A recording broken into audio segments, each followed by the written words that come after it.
Perfect. And we are recording. Again, if anybody feels uncomfortable with that, you can always step out and then we can send you the recording when we're done. But thanks for hanging out.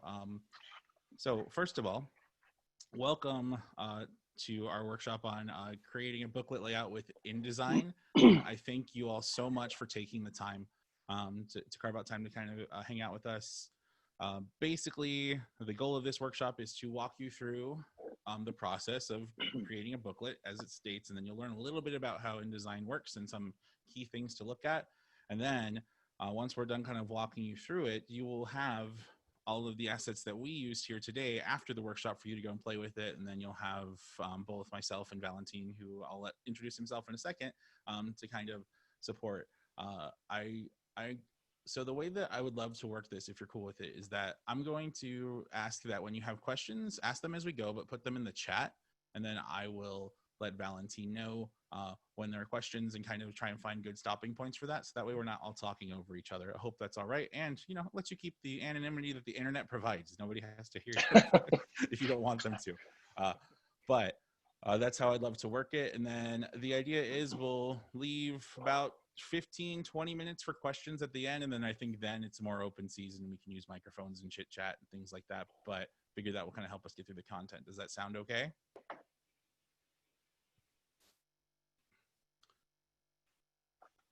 Sweet. Yeah, and then if you don't know, in your Zoom window there's also this reactions thing. Oh, everybody's got thumbs up already. I really like that one. Cool. Well, we're gonna go ahead and get started then. My name is Brian Puente. I support Adobe Creative Cloud at the University of Arizona, and today I'm super excited to have one of my coworkers, Valentin, with us, and I'll let him introduce himself and give you a little bit of background, and he's going to be kind of running the show for the workshop. I'll be monitoring the chat, and then we should be all set. Cool. All right, take it away, Valentin. Hello, like Brian said, my name is Valentin Ramirez Mancha. I've been a professional graphic designer for almost 20 years. I spent 15 years in advertising doing like, I was in the private sector, so we did a lot of national and international campaigns like Frito-Lay, Ford Company, AT&T, like stuff of that sort. And then since 2016, I've been in at the University of Arizona, and I'm the visual designer at Digital Learning. So that's sort of what I've been doing. I've been exposed to like digital and print, offset, corrugated materials, like all those kind of processes. So now, like being to apply all that kind of experience to like the academia side, the educational side has been really fun and interesting. We do mostly digital stuff now, but the same processes apply. So what we're going to do today, it's basically like a design that can be used digitally and also like for print if needed. So, and I don't know if many of you have experience with InDesign, a little experience or no experience, but we're going to do it like as a really basic intro to InDesign. So we'll try to keep it simple, and we'll just go over like some of the basics and the things that you need to know to like build a booklet. So like Brian was saying, like you should have all the assets.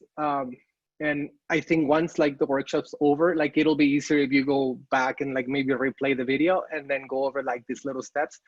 But basically this is the document that you'll be getting. And when it opens, it's gonna open like this. It's gonna be already sized at 5.5 by 8.5, which is basically half a letter size. Hey, Valentin, because like do you mean to share your screen? Oh, I'm sorry. Oh, no problem. Oh yeah, I think that's super important. Might be helpful. I forgot I turned it off. No worries. Sorry about that. Can you all see my screen? Here? Good. All right, so like you'll be opening a document, like you're gonna get a folder that kind of looks like this. You're gonna have the booklet workshop. There's gonna be some PDFs that say reader spreads and printer spreads. I'll explain that at the end. Like you don't have to worry about that. You're gonna have a Word document. It's basically some like sample copy or text that we'll be using to like build this little booklet. And then you'll have this document that says support files. So basically what these are like images that we'll be using within the booklet. once you open it, like, let me move this to this side. Once you open it, it looks like this. If we were like creating something from scratch, I just want to like say something real fast before we get going. If you were in InDesign, you would go File, New Document, and then a window like this will pop up. And then here, like in this case, we would select 5.5 by 8.5. And I normally like to click off facing pages, and we don't have to go into that detail right now, but there's a reason for it. And basically we'll create exactly the same document I already had open. So, but since we have the document, we'll just go with that. The reason I provided this document is because it's got like, I loaded the color palette for the University of Arizona, which is provided by branding. Branding basically tells us like what are the colors that we can use and not use. So far so good. So now what we need to do is basically kind of like go over the interface. Like I know like sometimes with some of these applications, the most like intimidating part, and it happens to me when I go to applications I don't know as much, is like the interface. It can be a little like intimidating. I like to mention that you can customize like the tools and the menus where you go, and I'm really used to working certain way. So today I'm doing it in the essential like format, which is what you see right now. And it's almost like having to present in a second language, but it's the easiest way to explain it, because normally this is how the program defaults, and we wanted to make sure that you guys get like an easier experience when you try it for the first time. So like on the left hand side, you see all the tools. You're not going to need all of them at the beginning, but we'll just go briefly like about what the tools are and what they do. Like these two on the top, something really cool about InDesign, like if you hover over the tools, like it tells you the name. So the black little arrow is called the selection tool, direct selection tool. And another thing that you might be able to notice when you hover over them, it gives you like the shortcut to like that tool, specific tool. Like if for whatever reason we already had something there, if I click the letter B, it'll give me that tool. If I click the letter A, we'll go to the direct selection tool. So, but we'll go over that stuff later. So these two tools are really important. This is the text tool. So if I hit the letter T, it will take me there.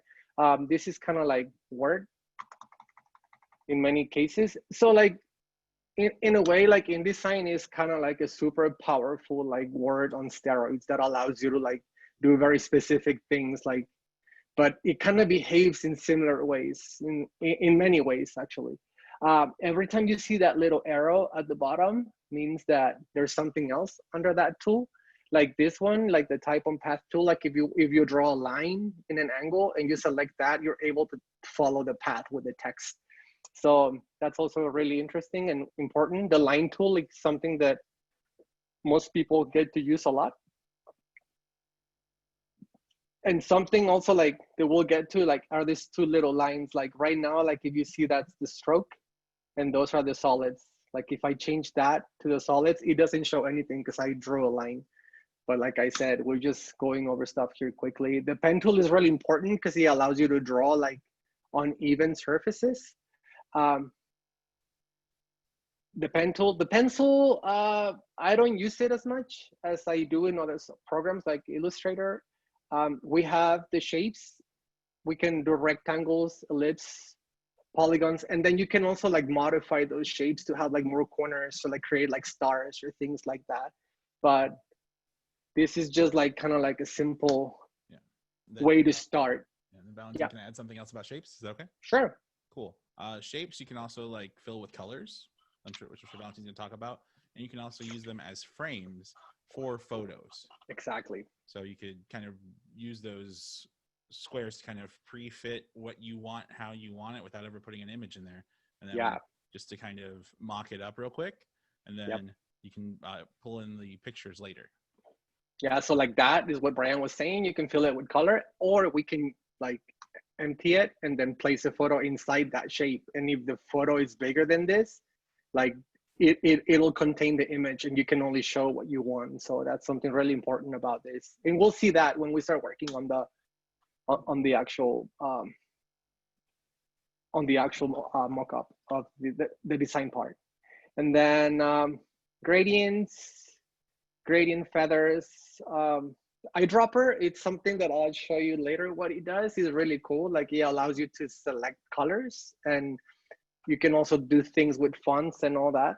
And these two guys are also really important. Like something that a lot of people get very confused with when they're in InDesign. Like if you fill something in and you're here, it's gonna fill up the inside. But if you were there, if you make the same shape and this guy is on top, he's gonna do a stroke. So something to, and that happens with fonts as well. So something to remember. On the right-hand side, we have basically the pages. So like right now we only have one page. You can create masters. We're not gonna go into that because that's a little more complex, but it can also be really useful when you make really big booklets, like 64 pages, 124. The properties shows us the document size. The margins right now, we haven't set as 1/2 inch, but we could make them 1 inch. If you notice, like it changed everything, all the margins at the same time. We could also, if you unselect this guy, you can change the margin just at the top or the margin at the right-hand side. But then if I go back and I just do that, it sets the margins all together. So like it does it evenly all around. Number of pages, you can have rulers, which I'm a big fan of. I always want to know where I'm at. You can show lines if that helps you, like with like envisioning where things go. You can show grids. And this is kind of like a very important panel. I'm going to mention this even though we're not going to use it, but like something really cool now with the cloud is that you can have like preloaded libraries. Like here I have colors. You can also have assets like that Brian has shared with me before.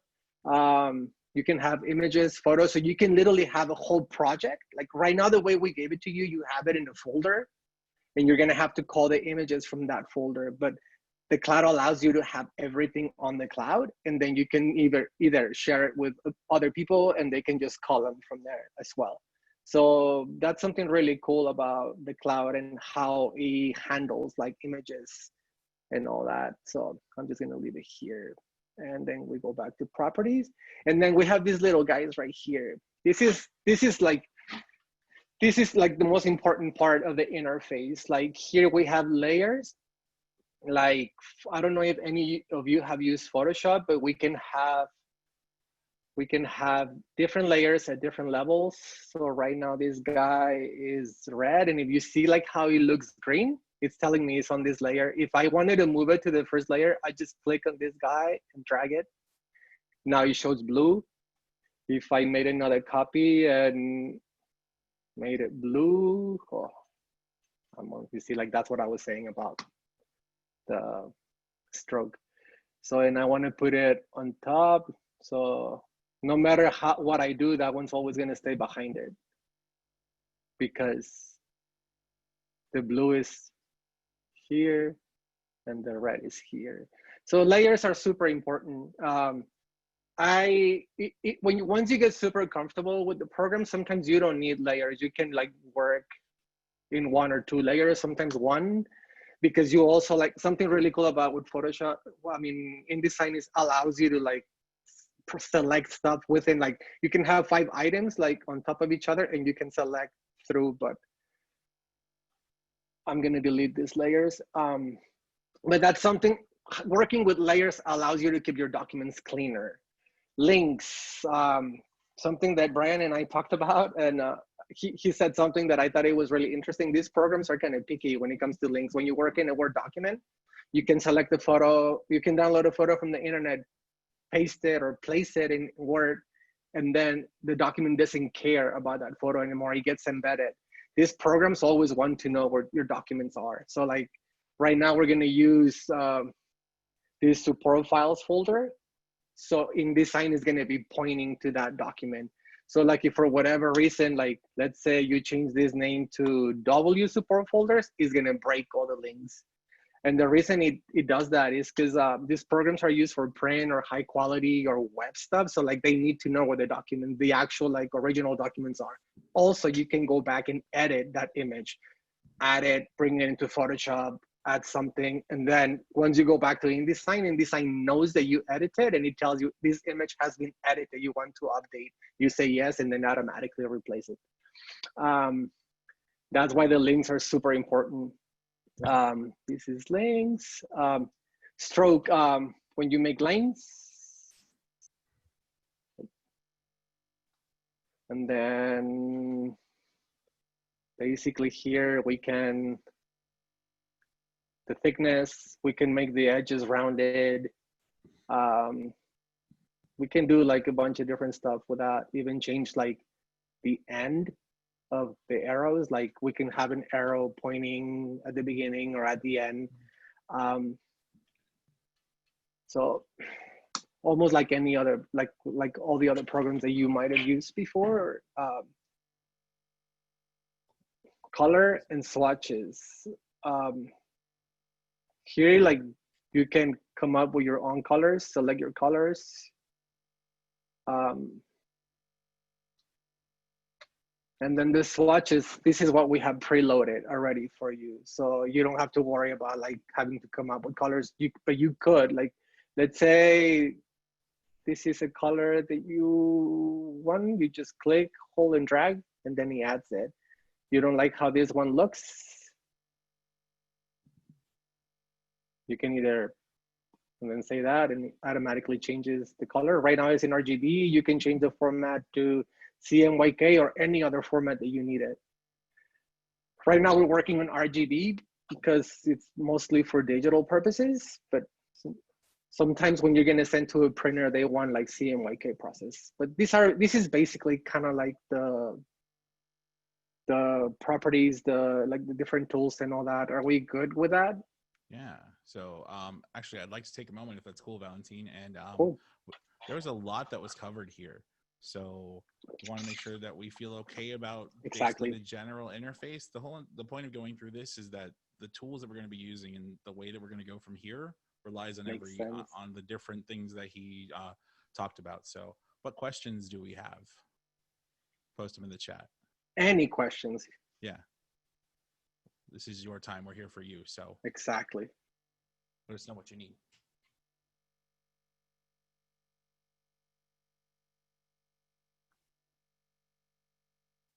All right. Cool. Sweet. So I don't know if you're seeing that chat, Valentine, but we have one that's I think is pretty good. How do you switch between fill and stroke in the left-hand panel? Okay. So there's that little arrow right here. And that's what we're talking about, right? Yes. So like right now I'm in fill. And if I click that, I'm in stroke. Okay. Also, like if you see there, when you hover over it, it says to hit the letter X. If you type on it, it switch from stroke. Yeah. And you'll notice that fill is on the left, stroke is on the right, and stroke has kind of has a line, has a square, has like an open square inside of it, so it's not filled in. Whereas fill is filled in. Yeah. Okay. I think that's why they put that diagonal line across the fill, so you know when it's empty. Yep. And then if we selected a color, it would make it solid. So hopefully that answers the question. One more, I think. What is the best way to import color palettes from other projects, or are you automatically synced with CC Library? So if you have the color palette in CC Library, you can just open up that CC Library in that folder, select the object, then select the color, and it's good. But Valentine, if you're okay with it, talk about how to import colors into the swatches panel.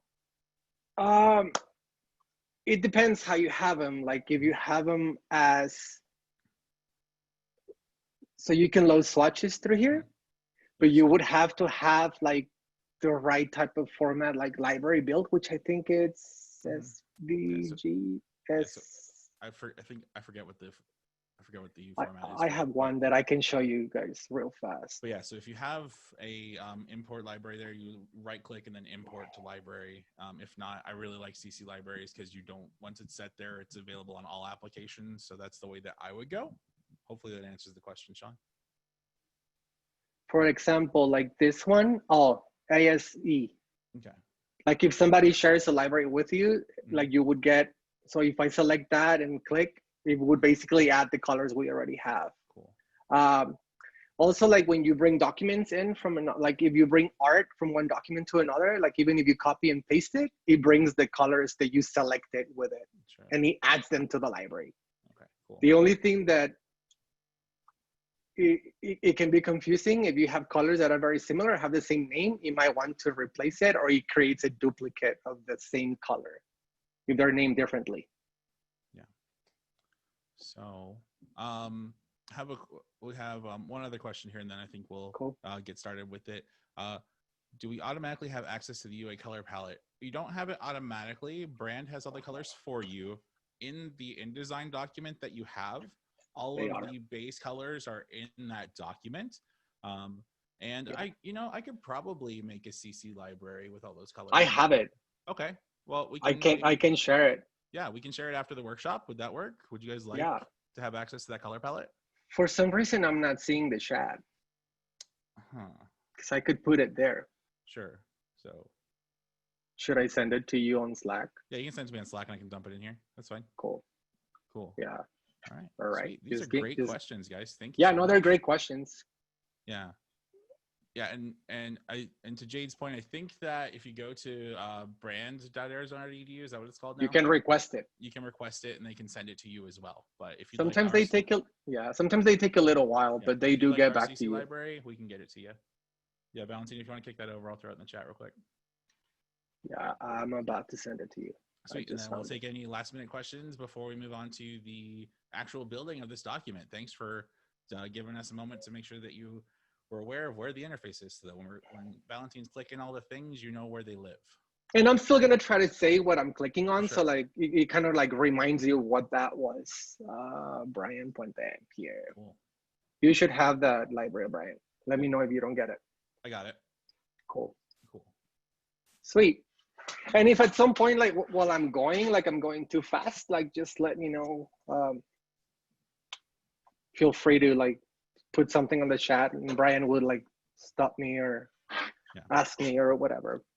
And what I'll do for that library is I'll work on, as he goes to the next thing, I will work on adding it to the blocks folder that we sent you guys, so that it's all in one spot, so you don't have to remember where it is. Hopefully that works for you. Should I tell him how to add it now or at the end? How to add the library? The library. You can walk through it now if you want. Yeah, so all you need to do is go to the swatches. You click on that little hamburger menu. You go load swatches. You need to find it where it's at. Like you're gonna have it in the folder. And then the one that we sent right now is called UA_V2_RGB. Use the RGB format. And you just select that, say open. The moment you say open, it's gonna load like this. The only thing that you need to be careful, if you do it on the one that we have, you're gonna have like chili 1, UA red, a red 1, bloom 1. So you don't have to load it on this document, but you can load it in other documents, if that makes any sense. Yeah. And you have to load it per document, right? Yes. Or I think if you open a new document once and you load it, there's a way for it, like, but you need to do it from the beginning stages, not after you open a document. Sure. It stays in. You can always save like a blank document with it, and then always start with that document and then just change the size of the canvas. Okay. So that way you don't have to load it over and over again. Almost like save a template. You can save it as a template. Yeah, that would work too, wouldn't it? Yeah, so you open, let's say an 8.5 by 11, you load the swatches and then just save it as whatever you want to call it, like template or startup document, and then your swatches will always be there. Because if not, you have to load it every time. That's the cool thing about the CC libraries, that if it's there, you basically just click here and the colors are here. Yeah, they travel with you between all the Exactly. Like it, and something really cool about this, and I'm like Brian, like maybe has talked about this before. Like those, like no matter where you are, what computer you're at, like you can access your own settings from your own computer, no matter what computer you're on. Cool. Which before, like, yeah. Awesome. So Cool. I just added that UA color set to the box folder. So you should all have that. You may have to go in and download that thing separately if you've already downloaded all the other stuff. And yes, I will have this video available for you all to review after the workshop. But sweet. If we feel good, let's go ahead and get into making this thing. Cool. So basically what we're gonna do kind of looks like this. So it's page 1. We have page 2, page 3, and page 4, which also if we're speaking in like printing terms, this would be the front cover, the inside front cover of page 1, the inside back cover of page 3, and then page 4. This could be used digitally, like if you want to send it to somebody, but we're gonna actually like understand the concept of doing a booklet. So here you see this is the front cover and this is the back cover. So that way when they fold, like they kind of make sense. Like I made this little guy, I'm not gonna be able to see him, I might have to. So, and then if you see the inside panel, so you have, this is page 2 and this is page 3 because they back up each other. So let's start working on this. So I have a Word document. Basically, like you can have your text on whatever type of format you like, your email or whatnot. So you copy that text, and what you would do is like, you can just hit the select tool. I'm sorry, I'm just gonna do it right here.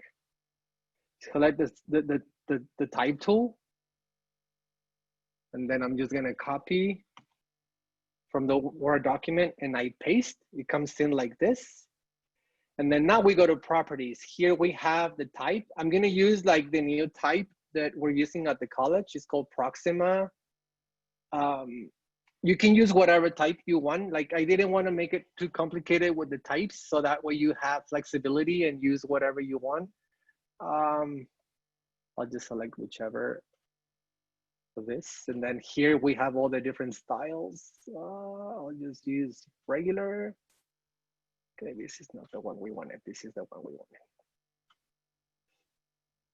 And this is like any other word processor, like you select your font. Something really important to remember, like in this type of design programs, like you cannot just make it bold like you do in Word. You need to make sure the font family that you're using has it. Like, because if you don't, like once you make a PDF or send it to print, that font is gonna default if the bold doesn't exist.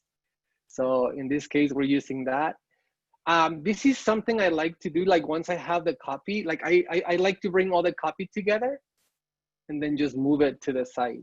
And that way, like I don't have to like worry too much about like having to copy piece by piece. Like everything's here. I already selected my type and my font style. The size, I'm not really sure about it yet, but if you look at the PDF, like the first thing I have is a gradient with the blue on top. So we're gonna use these geo shapes. So I select the square. The square, you can make it, once you make the square, you can like change the size. Another thing that is kind of cool about this, once you're on the properties, if you see these little boxes and then transform, this is telling you like in the X, so if this is like the X and Y axis. So if I put 0, 0 here, it puts it right in the corner because I have this selected. If I put it here, it's reading this point. If I put it here, it's reading this point, but I'm not gonna go into that too much so I don't confuse you. It's 5.5.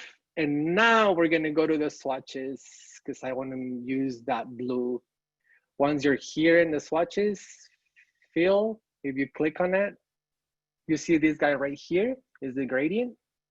And then you see that. So basically what you do is you click and hold and then drag the color right here. And then this other color that was already here, like you can just click and drag it out and it goes away. So right now, like the gradient is like basically going from right to left, and we don't need it like that. So we have angles. So I wanted to go from the top to the bottom. So I would have to make it like 90 degrees. So now I can also control with this how much I want of the blue to show on that little square. So we don't want it to be like too much. So something also to remember, like right now I'm showing the guides and all that, but if that bothers you, like you can just come here and you can see it in preview mode. And what it does, it hides all the guides, and all you see, a lot of people work like this. Like I prefer to work with the guides because that way I know how close or how far I am from the edge. And you also see the bounding box, like you see where the boxes are. So we've done that. So now we're gonna place the first element that comes from that folder of assets that we send you. To do that is all the same way you're gonna place a photo. You go File, Place. I'm already pointing to that folder that we sent you before, but like it's basically like that one. This is what you got. So you go to Support Files, and I'm gonna place the Creative Campus logo. So when you place the logo like that, if you just click, what it does, it places it at the size that it's originally, and then we can resize it. But also what Brian was saying, if we wanted to place it in a specific size, we could make a box with the shade tool. That being selected, you go File, Place, and then we select the same guy. I think is this one. And what it's gonna do is like, it's gonna be bigger as it is at the bottom, but then we select the direct selection tool. And then with this guy, we can just, you hold Shift. So like it resize evenly. And then you realize, okay, I'm gonna have to open the box. So then you click off, click with the selection tool, and then you can just start opening the box. I'm gonna give you a trick that, well, that's gonna be too much, but. So like, let's go back to this one. We put it here, and we can just resize it. 1 second. Transform. So here, like right now it's only 5.5 inches. So we're gonna need it about maybe 2.5. 1 sec, I need to select that. Maybe 3, let's see. If this is not selected, it's just gonna change the width and not the height. So why is it doing that?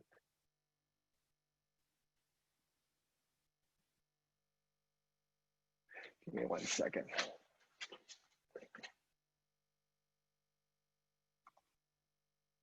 Okay. If you're on a Mac, you have to hold Command Option Shift and do that. And then that's how you can resize it. Or the other way is like, we make the box a little smaller, like kind of like the size that you want. And then we grab the direct selection tool, hold Shift, and we start resizing this way. And then we just open this, click off, direct selection tool, and then we open it. We just need to make sure everything shows. So there's commands to do this, and that's normally how I do stuff. So sometimes like when I do it this way, it's a little more complicated for me because I'm trying to think like the analog way. So right now I have this object and I have this object. If I click on this one, hold Shift and click on that one, the align tools show. So this guy means align right, align left, align right, and center. So this basically automatically centers the document for me. So far it kind of looks like the one we had. Something I wanted to show you, this is a transparent PNG. We also added a document so you could see that is basically a wide, it's the same logo, but it's a JPEG. JPEG, what it does is it doesn't preserve the transparency of the document. So if we place this on top of that, you would see that white box. So that's the importance and the difference of the file. JPEGs are always going to have a background. PNGs allows you to save transparent images. So now we're gonna do the header, which is this guy right here. So if you're not there and you want, you can either go here and click on that, or you can double click and he automatically goes into text mode, and I can select this guy, copy or edit copy. And then here we stay on the text tool and create a box. Then we paste it. I'm not gonna do command. So I click here and then we go edit, select all. Then here we might make it a little bigger, maybe 15, 16 points. I'm gonna center it. And then I'm gonna go here to the swatches and I'm gonna change it to that blue. Once I'm done with that, there's many ways you can like get out of this format. You can hit escape on your computer and it goes back to the selection tool, or you can just click off anywhere else like that is not an actual object. Like you can click here or here or here. And then what I do is like, since I have my guides and this is center, I just open my box to be here. This way, like I have like, okay, it kind of looks like sort of the way I want it.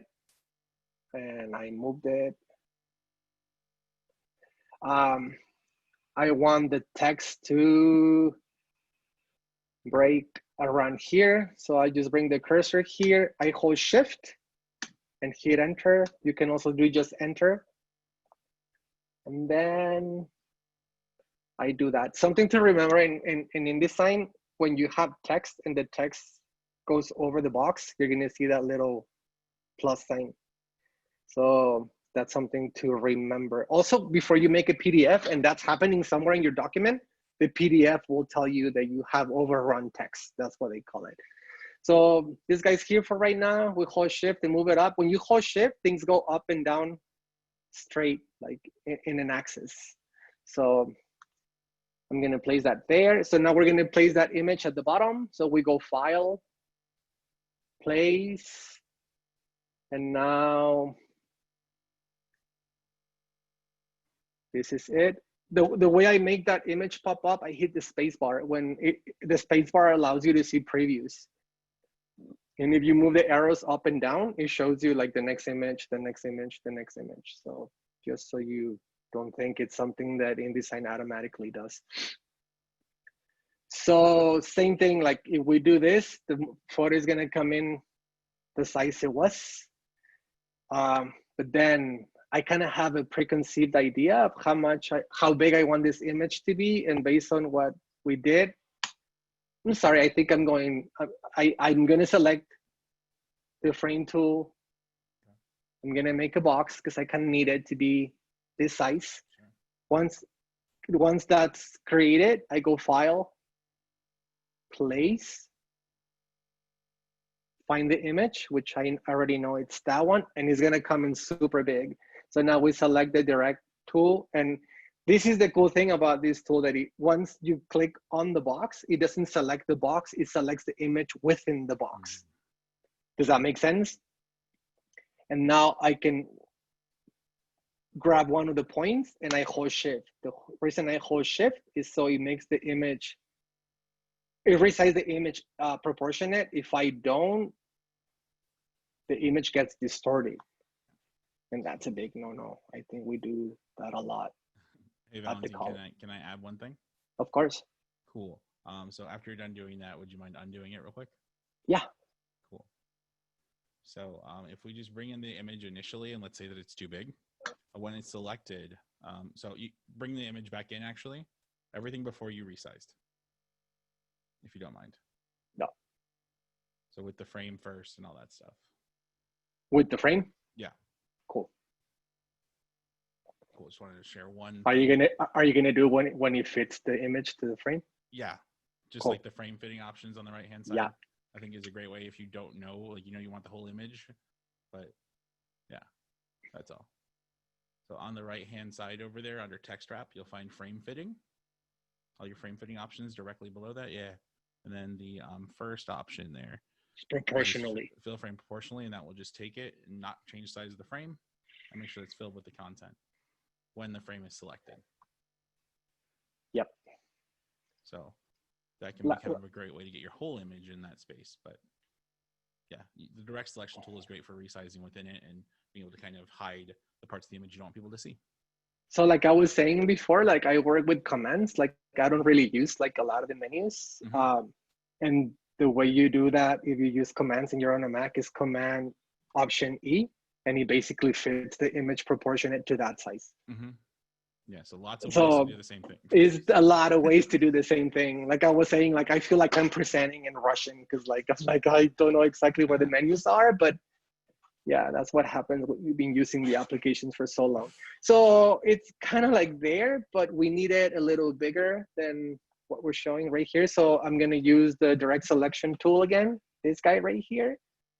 Like right now, like it can be a little confusing because the size of the image and the size of the frame are the same. How you know you're selecting the image is because it looks orange. The frame looks blue. I don't know if you can see that. So like now I hold shift and I start making it a little bigger. Then I select the other corner. And I think that's sort of close. I think it's close enough. I might have to make this a little bigger so it doesn't get, and then we can move this guy down. Something to remember, and I'm glad that happened. Do you see how that guy is like hiding behind? Right now I have everything. Remember when we talk about layers? We have everything in one layer. So one thing to solve that, which I don't recommend, you could create a second layer, select this guy, and move it up. But that's a lot of work because then at some point you're gonna start getting lost with all the layers. The way I would do it is just select this, and I think it's under Object, Arrange, and you just say Bring to Front. And he just puts that on top. Remember when I told you that even when you have a bunch of images, like InDesign, like it selects in the order that they're on, right? So like it goes, so if I click here, it clicks on that one first. But if I hold Command, I'm sorry. It selects the next image. And then I click again, that one, and then that one. Same here, like it's gonna select that. And then the next one, because it's behind it. And that's what command. But yeah, like with the arrangement, like if I wanted to bring that one to the front, same thing. Transform, Object, Arrange, then Bring to Front. And then that's why that gets hidden. So we're basically done with the cover. Like any questions? I think this is a good stopping point. Yeah, what questions do you have? And by the way, like it would be control click on a Windows machine. So is it control click? I'm sorry, I don't know the Windows. Oh, you're fine. No, sorry. I'm hoping you can translate that. Oh no, I think you're doing fine. What questions do we have about this process? Again, like kind of getting you the basics of how to bring things in. This type of stuff does take a little bit of practice to do, but these support files are really great for doing that because you're painting all these different scenarios you can live in. But I'd love to know what questions you have.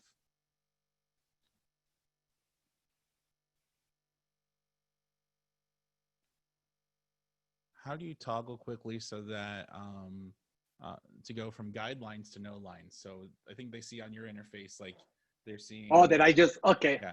So like hide and show. The letter W, like if you click on it, it goes from guidelines to no guidelines, but it's also here. So you go from normal to preview. See how when I hover and hold, it says preview and it says the letter W in parentheses. So you go from this to that. I've been trying not to do that. I'm sorry. Oh, no, like honestly, I think that stuff is useful. It's super useful. Like I highly recommend, like once you start playing with it, pay attention to those letters because it'll make your life easier. Like right now we've been placing images by going File, Place, but it's also Command D. So like if you just do Command D, it automatically goes into the image source. And then I can just say place, and then we can place the photo. So they're the things that we were debating, like we should go too much into it or not too much into it, but it does make your life a lot easier and it'll cut your time in half, like super quickly. Generally, like in most applications, the less your mouse moves, the faster you do. Mhm.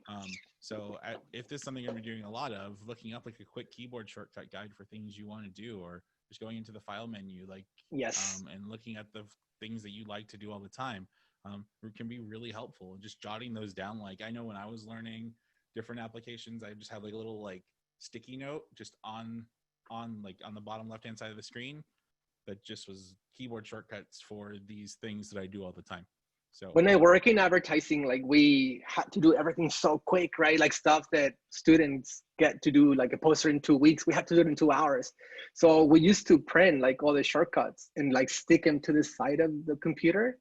And that's how we would become more efficient. So it gets to the point where you know the commands so well that like you don't remember where they are in the menu. So, So what? Valentine, we got another question here. Cool. Do you recommend using margins as a using the margins in the project workspace, i.e., Yeah, bringing everything that you want in place, or just placing as you need it? Like, should you bring everything in? I think the question is, should you bring everything in first and just kind of have it there, or do you bring in the pieces that you need as you need them? I Did I get think that right, like Sean? I think it's one of those that it depends how you work. I'm really like I have certain process that I always follow. I normally like sketch my layouts before, so on paper, and I kind of know where things are gonna sit.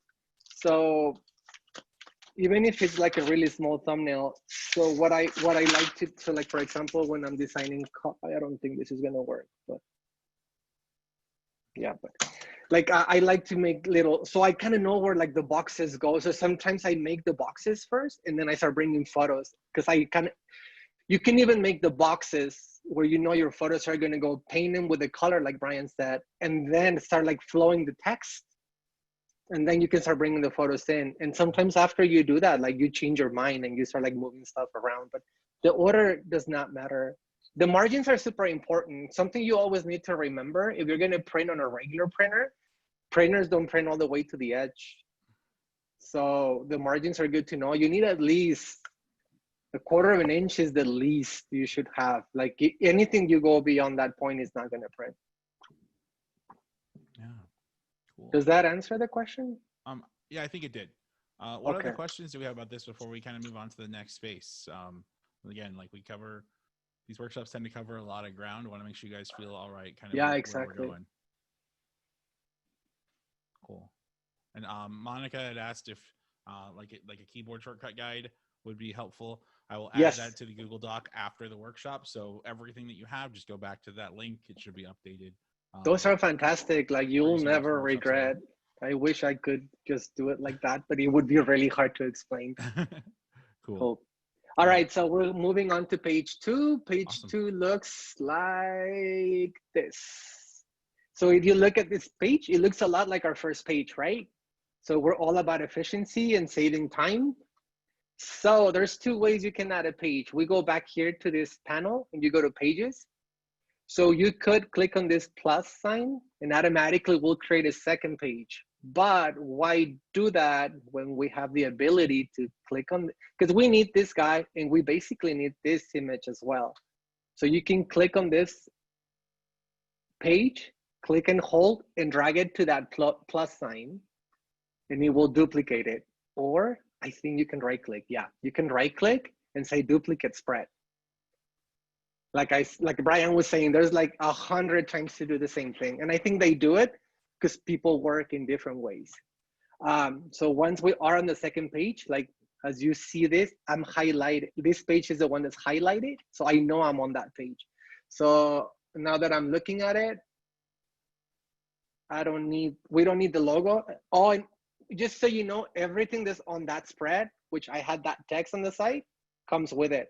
So if you had images, like you guys were asking about if you had images on the side, like that, it'll come with it as well. So we don't need this logo, we delete it. We need a text box, so we might as well use it. Just make sure it's lined up, because I'm just noticing that I didn't have it perfectly lined up. And is the image similar? No, I think on this one I'm showing a little more. So on this image, if you notice, like you see a little more on the bottom. So I'm gonna use the direct selection tool. And I'm gonna hold shift. And now you can see that little corner in the bottom. And now we need to show that little white on the upper left corner. Maybe not that much, but a little more. That sounds about right. And then we go back to the selection tool. I was even telling Brian, like we had a meeting about this presentation that like designers, we call those arrows, like we call them the hollow arrow and the solid arrow. But I mean, the actual names is selection and direct selection tool. So I was like, I'm gonna try not to call them what I normally call them. So we go back here. So it seems that we have the first two paragraphs that go here. So what I do is highlight it. I'm sorry, again. You can either select this guy or you can just double click if you're on the selection tool. So if you double click, it goes into selection, into text mode.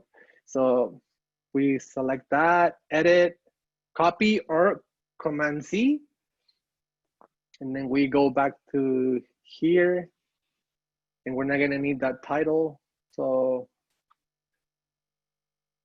we delete and then we just do edit paste. And now like I noticed that I'm using a way more narrow box. So we can just kind of like do it by I'm still using the title. So I'm gonna go back here and select the title. This part works exactly like a word processor. So I go back here, paste, and then I select this guy. When you select this guy and go to properties, like this guy shows up. So we center this guy, we make it larger, maybe about that size. And then we do edit, select all. When you have to have the select tool for that, because if not, it's gonna select the box. So you double click, so you're in the text tool, edit, select all. And now we go to swatches, because I think I use blue. Yes, I use it. Blue, and then we're basically there. It looks very similar. Something to remember, like right now I have in the paragraph format, I have this, which I think is a more natural way of formatting text. You can center it, you can right justify it, or you can force it to be aligned. In the design world, like is not very well seen when you have like big gaps, like you see right now on that line. But a lot of people prefer that for aesthetics as well. But I normally like leave stuff like this. I also try not to break words. You can always like force it. Like if you have something that, let me see if I can make it like that. I would just come here, delete the space and hold shift and then hit enter, which they call hard return. And then I just move it to the next line. But it's, if I could have one piece there. yeah. If you want to make sure that no words break inside of the text panel, if you double click on the text like you're formatting it, just anywhere, yeah. And then under the paragraph style, there's hyphenate at the bottom. It's turned on by default. And check that off to make sure that nothing hyphenates. Cool. Yeah, that's true as well. Yeah. So again, like I'm here, like the things are, this guy is on top. I know that because once I click on that one and not on that one. So I select this one, hold shift with the selection tool. And I use this as my guide to center it. And a line is gonna show up. When you select more than two objects, a line shows up. I make sure it's center. And I think for some reason I use a larger font here. So we'll just make, that looks sort of similar. I think I kind of make this semi-bold or maybe bold.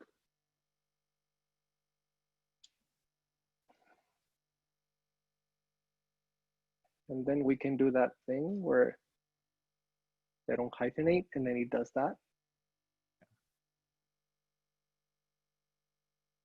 And then another thing, like the same as with the images, when the text, if this is the size that you want your text to be, if you just do Command Alt C, opens the box to show all the text. Or you can just manually open it. So align. I normally don't like to have widows, as I call them.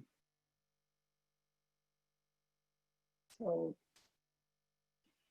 let me see.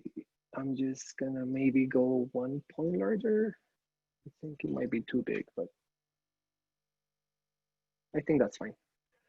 So this kind of gives us an idea of properties align, of how you can you can also we're not gonna go into that right now, but I'm just copying this. I'm gonna delete the text. If you want it to connect from one box to another, and you can go from one page to another, you see I close the box and it's telling you there's more text. If you click on this guy, it shows you that, and you click on the next text box, it connects, so it overflows the text.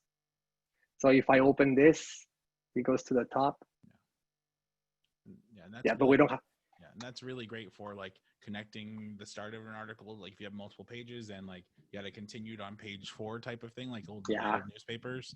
Or you have a spread with images in the middle and you continue 3 pages later or 2 pages later. It's really good for that. Yeah. Or even within the same page. Yeah, exactly. Images that you want breaking things up.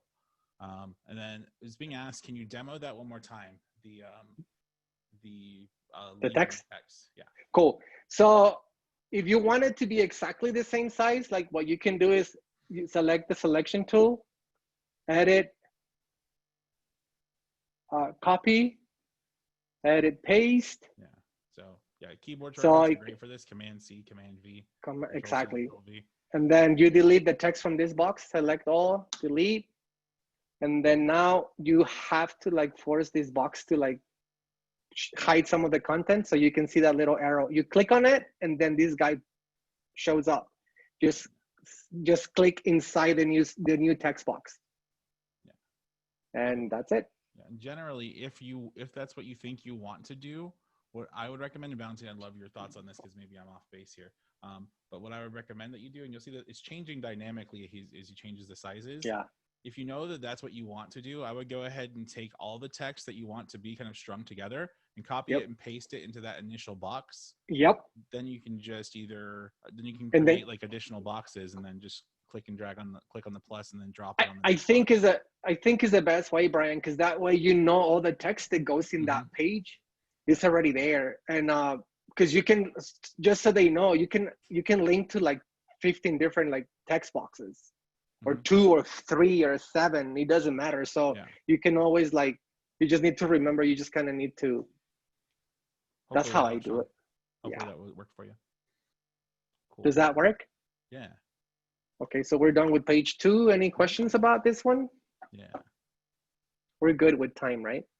We have about 26 minutes left. Cool. Workshop. I'd love to leave a little bit of time at the end for any just to open forum questions, but yeah, I think we're okay. The next page is super quick because it's mostly images. All right. What questions do you have about this before we move on, or are we good to go?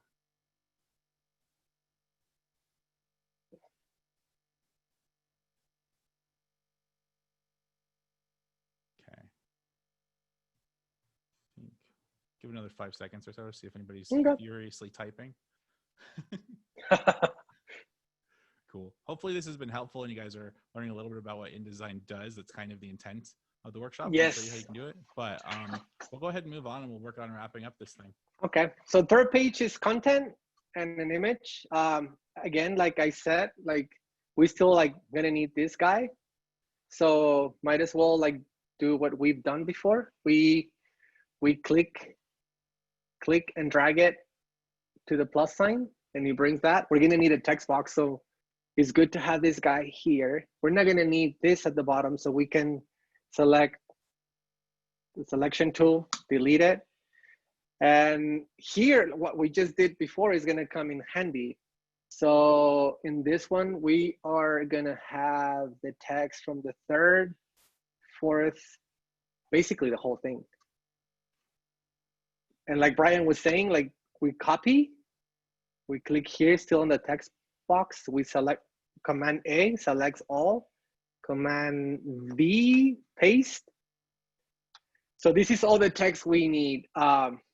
We Command A selects all. We go to swatches, change it to the blue. I think size-wise, we're using like 14. Yes. So we change this to 14. And I open the text box.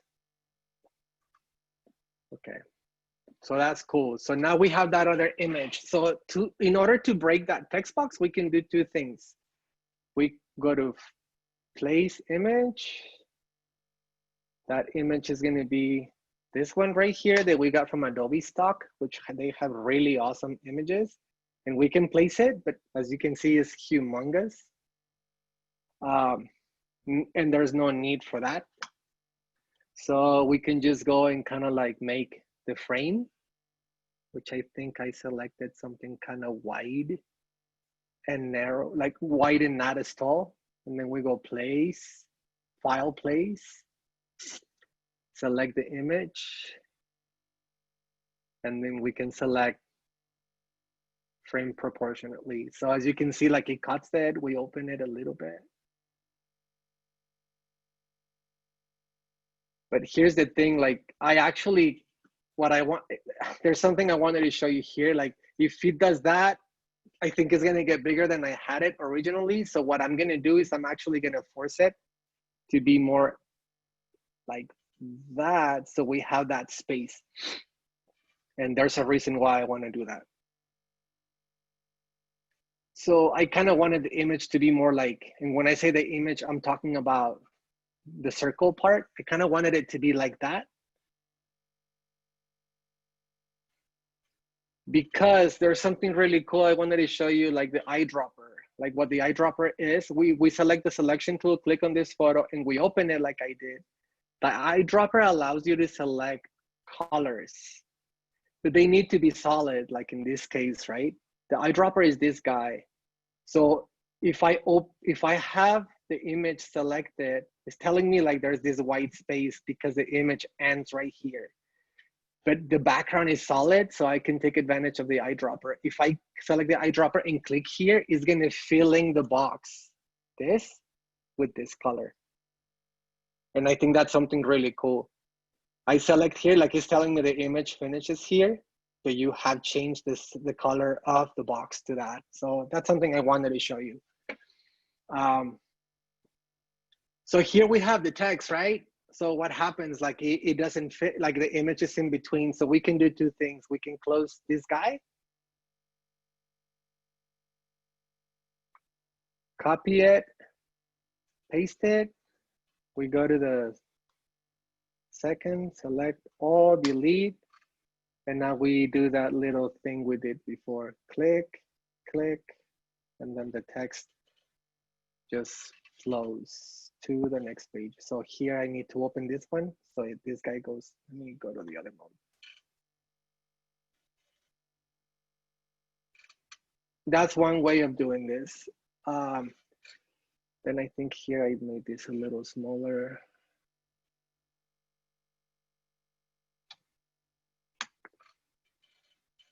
So I think I might have made that like maybe 10 italics. Kind of like that.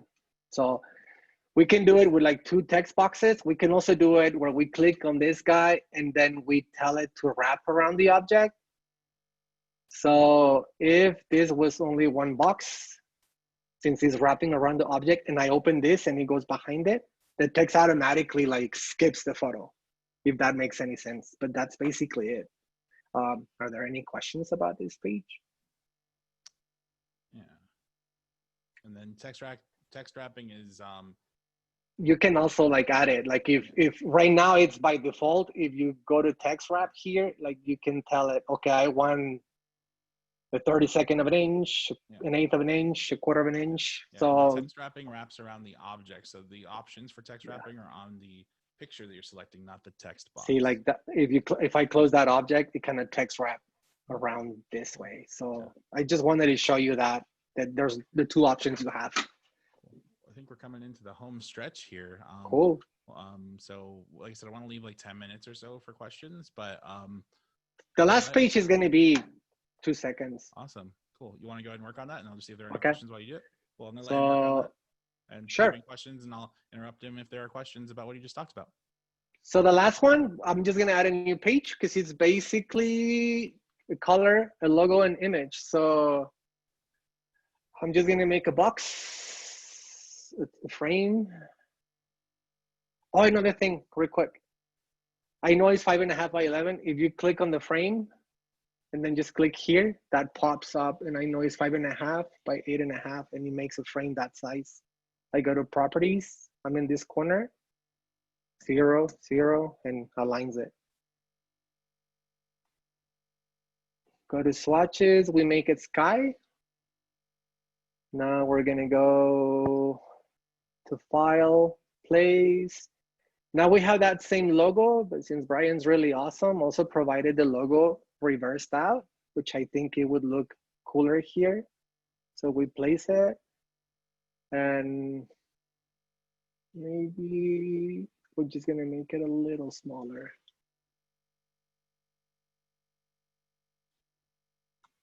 For that, to do that I just did the resizing like that with commands is Command Option Shift, and it resizes everything within the box. Or we can do the other way we did before with this guy, and then Shift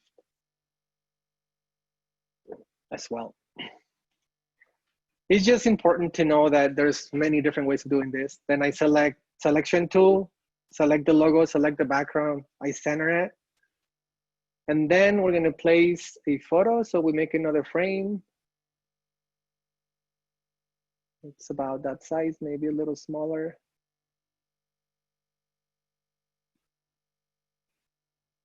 Command D or file place. Then the image is super large, and we make it fit. And that's basically it. I think we have the email at the bottom, so we can just go back here and copy it. Command C, text tool, I make a box, I paste it. Command A, select all, center, make it bold. Then we go to swatches right here. We use Azurite. And then I just select that and the background, center it, and we're done. Maybe that's a little bigger, but those align tools are super useful, and yes, especially when working with new people who are new to the programs, they're probably the most underused part of. They are, and they'll make your life so much easier. People don't really understand that part. Like I cannot work without him. Like one time I hit him and I couldn't find him, and he was driving me nuts. Yeah, when I'm working on these things, I don't know where center is. I'll let the computer make that decision. Exactly. So we had a quick question before we kind of get into like a more general Q&A. Thanks, Valentin, for this. I really appreciate it. This was awesome. But the question that we had was, you mentioned earlier about print versus digital. I'm interested in making digital handbooks for online graduate programs. What recommendations do you have for building something for digital versus print? Well, the difference is your resolution. Like when you're working for digital, you can use images that are between 72 dpi to 100 dpi, which is going to make your document like lighter.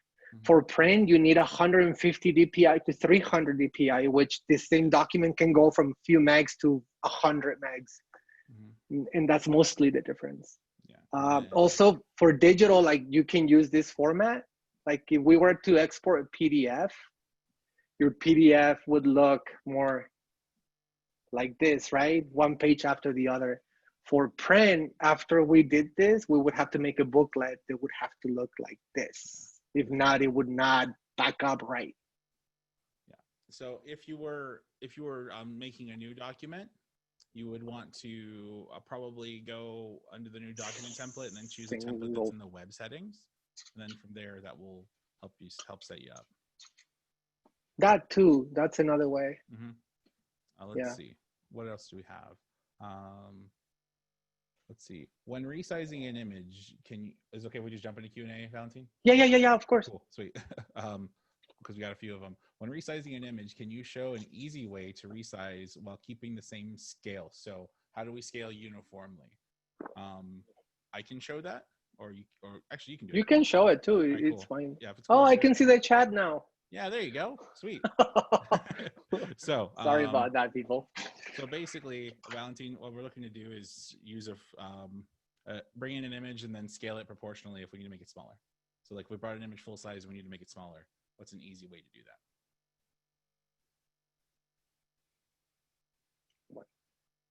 I don't know what this is doing.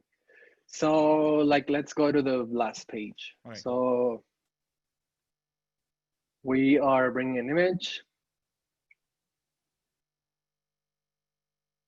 Something with a background, that one. Like that, right? Yeah, we wanted to make it smaller, just kind of scale it down altogether. Without using commands, right?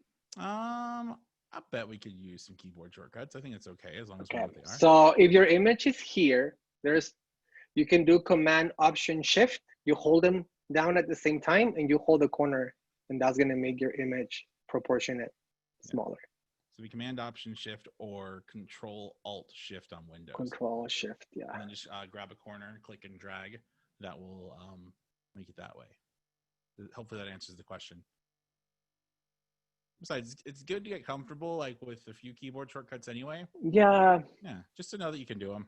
Like it does make you faster on these things. It's like learning Command or Control C to copy. Another way of doing it, but it's gonna.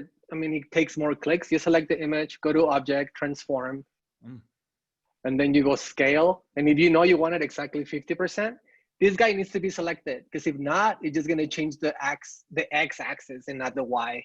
So this guy needs to be selected, and you tell it, okay, 50%. That will scale it down too. And if you notice that it's anchored to the upper left corner, it's because it's here. So when it resizes, it's gonna resize to that corner. But you can always click and drag and move it, right? Yes. So once he does that, you can just drag it this way. Cool. Another way, if you hold Command on a Mac, and then you have I don't know what you call, they're on top of the comma and the period. They look like arrows. The brackets? The brackets. But no, they're not brackets. Like the ones that look like a sideways, a V. Oh, yeah. If you hold Command and then hold the one on the left, like the sideways caret thing. Yeah, the carrots. If you do Command and then go left, it goes down. If you go right, it goes up. I learned something. I did not know that. Yeah, I use that a lot. That's if you just want to, like, let's say you're really close to your size. Yeah. And you just need it like a little bit, and then you can just start using the carrots. That's interesting. So command left caret. Command left caret decreases, and Command right caret increases. Interesting. I learned some stuff. Hopefully, like I said, there's 100 times to do the same thing. 100 ways to do the same thing. Yeah. No, I'm stealing that one. That one's good. No, that one's one of the most useful ones I've ever found. So hopefully that answered the question, Monica. Thank you for the question there. So next one, is there a way to turn a completed booklet into a template layout with empty preset frames that students can use? So if you built a layout, can you leave the frames there so that people can fill it in? So are we talking about, like, let's say there's an image and then that would be an empty, you can. Yeah, so once we completed it, how would we do that? And then maybe how do we save that as a template? I think that might be what the question's asking. I think you see here, like, if you just go to, like, let's say you're done. The only difference between a regular, like, the file that I gave you is an InDesign file, which is fine. You could do that, like, just provide that file. The only reason, like, they have the template thing in InDesign, like, you go File, Save As, and you select it as a template, it changes the extension. The only difference between what I gave you and this is that when you open the template and then you start working on it and you hit save for the first time, automatically does save as, so it wants you to change the name. Yeah. That's in case, like, you're working on a server or everyone's working off of the same document and somebody created a template, like, the people don't save over the template. They have to save as and make their own document. Does that make sense? Yeah, and I think that answers the template part of the question. So you can go to File, Save As, then choose a template for them Yeah. to work on if you want them to Mhm. live in one. When you launch InDesign initially, there are a bunch of templates they can work with Yes. too that they can download. Because students have access to all the free stuff on stock, including all those templates that sit there. I think it's here, Um, right? yeah, so that's a way to do it. You They're could, here. if they show up. So they're custom sizes as well Yeah. that are already preloaded. Oh, if you go to print though, I think that's where. Yeah. So they Yeah. have templates down here that they can use, or so Valentine, Even for web. I don't know how to do this. So I'd love to. Sorry, I'm putting you on the spot here. If I have text inside of a box and I want to remove the text, but leave the box there, is there a way to do that? Yeah, it just stays as a text box. Do you just highlight it and then delete it? Yeah, so basically, like, let's say this is your text box, right? Okay. And we had all this text, right? Mm-hmm. And you selected the font that you wanted, Proxima, whatever. So I can pre-format it. You can pre-format it. Okay. So I just want to change it to something that is we not answered default. the question, which is awesome. That's great. Cool. So it's already there. All you need to do is So delete that. See, right, like even when there's no text, here it still says Proxima Nova. Nice. So if I click off and go back, it's still gonna. It defaults to the last.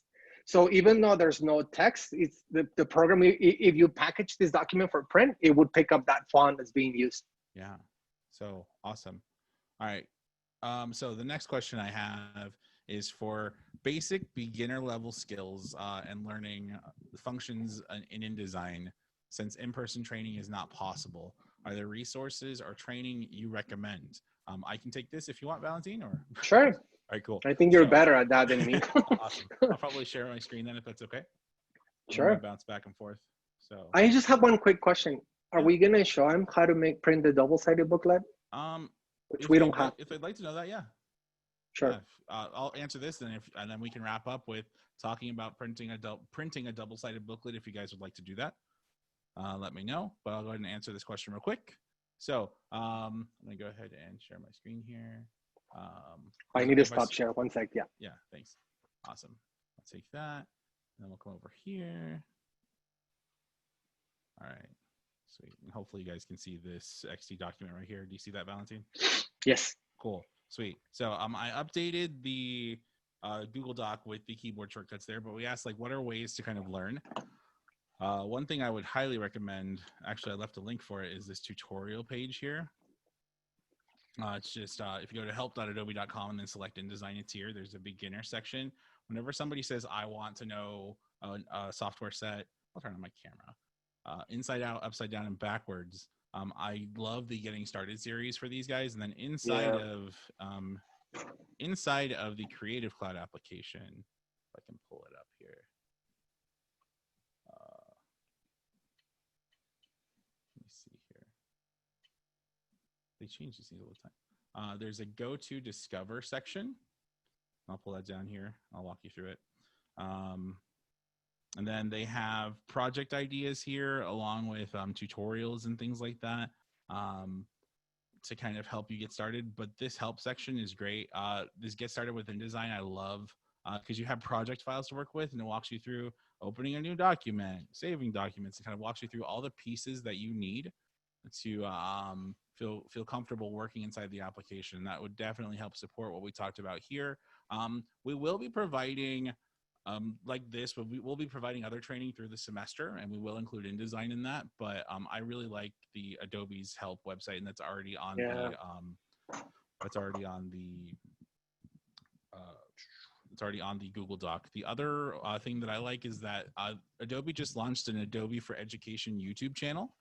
So you can go there. Oh, great. And then they have not only these things framed around what education looks and feels like, but they also offer like suggestions and inspirations for different things that you can do in class, along with tutorials and things that are student focused that you can share with students to help them get up and running should you decide to assign projects with different software sets. So hopefully that helps answer the question. And you can always reach out to us. My email is down at the bottom. Please feel free to reach out to me if there's something specific. I'm happy to try and help hunt it down for you. Same with me. Yeah. It's literally my job to support Adobe Creative Cloud here on campus. So it'd be my job to help you out. But we have about 4 minutes left. Cool. This will be really fast. Yeah, so let's talk about printing double-sided, should you decide to do that. Cool. So like if you were gonna print a regular PDF, you would go File. If it was just digital, Export. Be sure to share your screen. Oh, sorry. Oh, no worries, no worries. I took it from you. You're fine. I think we are here. Can you see my screen? We good? Yes. Good to go. Cool. So you would be, if it was for digital, you would go File, Export, and then you would select PDF, Interactive. And then basically like it'll be single page like the PDF that we've been looking at. If you wanted to make a booklet, you don't have to worry about how pages back up. So you basically go File, Print Booklet.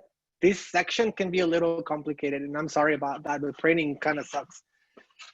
In the printer preset, you just select default, and then this stays as is. This is the most important thing, and it normally stays there as well. It'll be 2-up saddle stitch. You don't have to worry about any of this. And then if you go to preview, you see how like it's putting the last page, the back cover and the front cover in one spread. And then if you move this little guy, you see the other spread, which is page 2 and 3. Here, once you're here, you just select printer settings. This is where like the complicated part starts. Here you have to select an actual printer that you can print to. To print two-sided, your printer has to have that capability, or this is not gonna work. So I'm gonna select my printer. Then you go to setup. This is the only part you have to change something. If you guys remember, we did like half a letter size. So this would be, now we have 2 of them. So now it's 8.5 by 11. So we select that and we make it landscape, because like that's why you see it on the other PDF is sideways. Because if we do it this way, it's gonna cut him. Like it's gonna try to put him this way and the page is gonna be vertical. You don't have to worry about any of this. And then here you go to printer and say, okay. And then this guy is gonna show here, you have to select two-sided here or two-sided here. There's something that I wish I could tell you like for certain how it's gonna work, but printers, when they print, have something called gripper, which is what pulls the paper. Sometimes the gripper is on the short edge. Sometimes the gripper is on the long edge. In my printer's on the short edge. So I would select that and then it would print the booklet. On this one, you just have to experiment. Like you can always like just send it once. And if it comes out cut off, that means you just have to select the other one and you just hit print and then it's gonna print it.